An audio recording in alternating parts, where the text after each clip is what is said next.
Hello. कक्षा 11वीं अर्थशास्त्र के अंतर्गत हम लोग अध्याय 6 आंकड़ों का प्रस्तुतिकरण पढ़ रहे हैं और इसमें आज हम लोग देखेंगे सारणी के मुख्य भाग क्या क्या होते हैं और सारणी बनाने के क्या क्या नियम हैं। तो इसके बारे में आज हम लोग चर्चा करेंगे। तो वैसे तो सारणी जो है आप लोग बहुत पहले से देखते आ रहे होंगे, 9वीं 10वीं 11वीं में भी देखा, 9वीं 10वीं में भी देखा होगा आप लोगों ने, और खुद बनाया भी होगा कई बार सारणी। तो इसके जो ज़्यादा कठिन नहीं है। इसके कुछ मुख्य भाग जो इस प्रकार है। पहला तो शीर्षक होता है उसका मुख्य भाग, और सबसे पहले सारणी के ऊपर जो है उसकी संख्या दी जाती है और उसके नीचे सारणी का शीर्षक दिया जाता है कि किस विषय पर ये सारणी बनाई गई है, जिससे ये स्पष्ट हो सके कि ये आंकड़े किस विषय से संबंधित हैं, आंकड़ों की अवधि क्या है तथा आंकड़े किन राशियों में व्यक्त किए गए हैं। जो दूसरा भाग होता है वो है उपशीर्षक। एक सारणी में अनेक उपशीर्षक हो सकते हैं, अतः उन्हें भी स्पष्ट किया जाता है। इन उपशीर्षकों के स्तंभों को खड़ी रेखा से विभाजित कर लिया जाता है और अंत में प्रत्येक स्तंभों के जोड़ने का प्रावधान रहता है। यदि हमको ज़रूरत हो तो जोड़ भी सकते हैं और यदि ज़रूरत नहीं है तो इसको हम लोग नहीं जोड़ेंगे। उसके बाद जो तीसरा बिंदु आता है वो है सारणी का मुख्य भाग। सारणी का आकार तैयार कर उसमें आंकड़े लिखे जाते हैं। यह सारणी का मुख्य भाग होता है और सारणी का आकार इतना बड़ा होना चाहिए कि उसमें सभी आवश्यक तथ्यों का समावेश हो जाए। चौथा हम लोग देखेंगे कि आंकड़ों का स्रोत, सोर्सेस ऑफ डाटा। सारणी के नीचे स्रोत लिखकर यह स्पष्ट किया जाता है कि सारणी के आंकड़े कहाँ से लिए गए हैं। यह विशेष रूप से उस समय आवश्यक होता है जब द्वितीयक आंकड़े हों।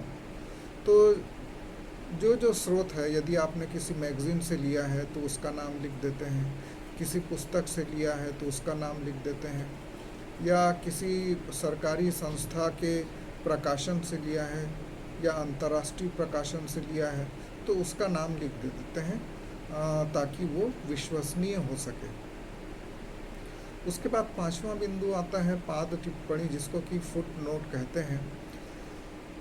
जब सारणी में दी गई किसी बात को और अच्छे से स्पष्ट करना होता है तो उसको नीचे फुट नोट के रूप में लिख दिया जाता है। जैसे हम लोग माना कि भारत में गेहूं का उत्पादन दे रहे हैं और 1987 में हम लोग बहुत कम दिखाए हैं उत्पादन को, तो फुट नोट में हम लोग ये बताएंगे कि 1987 में कौन से कारण से कम उत्पादन हुआ, जैसे कि अकाल पड़ गया या बाढ़ आ गई, इस वजह से वहाँ पे उत्पादन कम दिख रहा है। उसके बाद छठवां जो बिंदु है वो है पंक्ति का शीर्षक।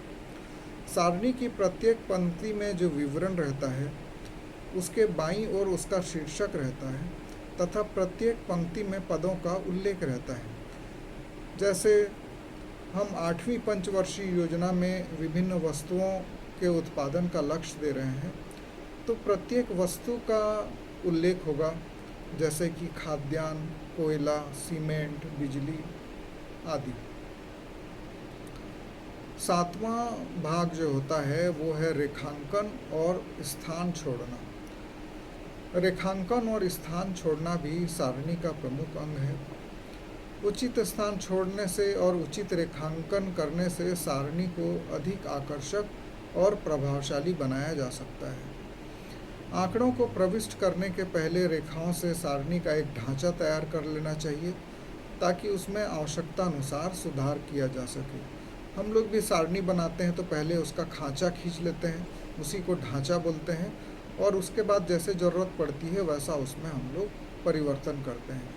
और पेज नंबर 77 में इसका एक प्रारूप भी दिया हुआ है, तो उसको भी आप लोग अच्छे से देख लीजिए और उसको एक बार अपनी कॉपी में खींच भी लीजिए।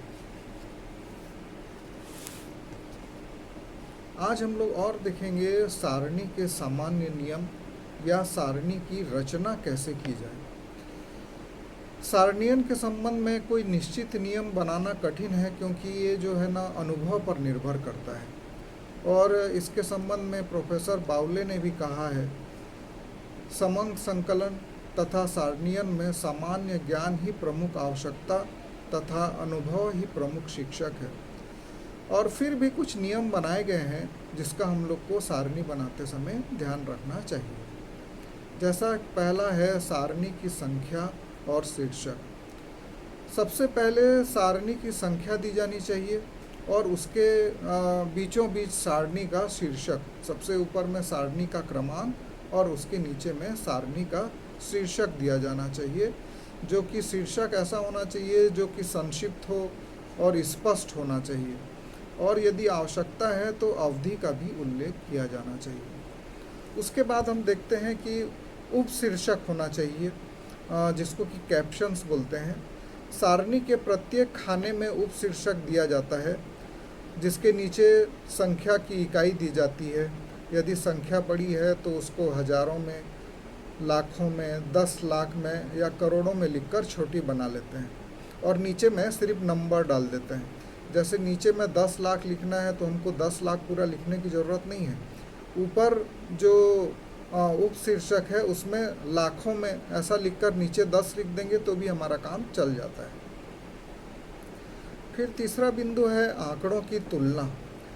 जिन समंकों की तुलना की जानी है उनके आसपास, उनको मतलब पास पास के स्तंभों में ही रखना चाहिए हमको। दूर दूर रखने से वो तुलना करने योग्य नहीं हो पाएंगे या तुलना करने में बहुत मेहनत लगेगी।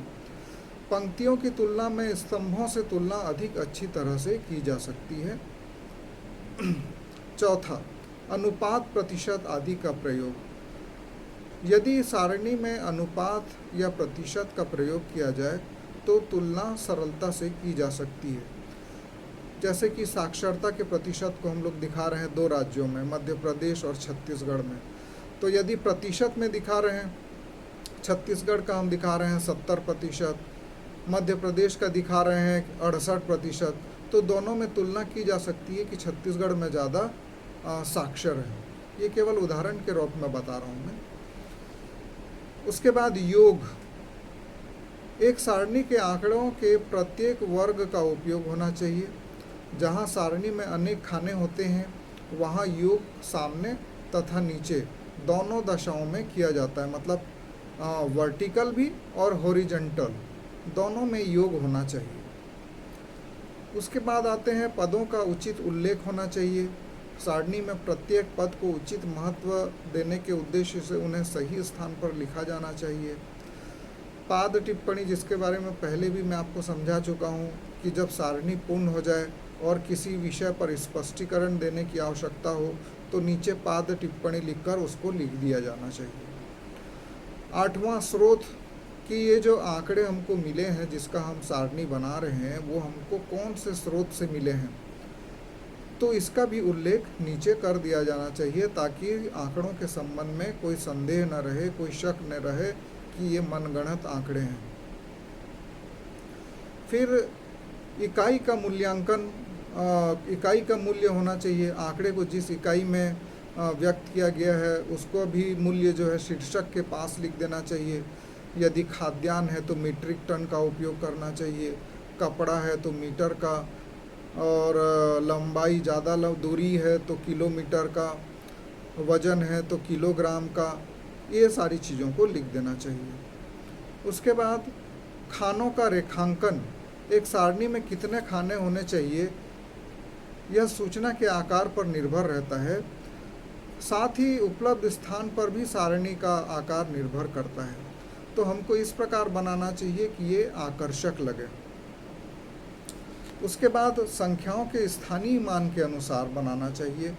जहाँ सारणी में बड़ी संख्याओं को दशमलव का प्रयोग करते हुए लिखा जाता है, वहीं उसके नीचे संख्याओं को मान के अनुसार ही लिखना चाहिए। जैसे इकाई के नीचे इकाई, दहाई के नीचे दहाई, तब हमको योग लगाने में भी सरलता होगी।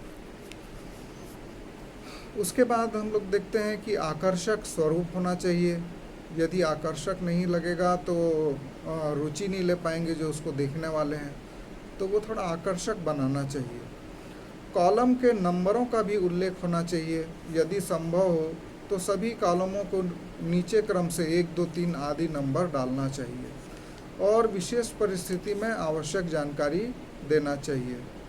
जैसे कॉलम 1 में व्यक्ति की तनख्वाह दी हो तो कॉलम 2 में खेती से आय, कॉलम 3 में अन्य आय और 4 में समस्त आय, मतलब 1, 2, 3 का योग उसमें डाल देना चाहिए ताकि हमको सब जानकारी एक जगह पर प्राप्त हो जाए।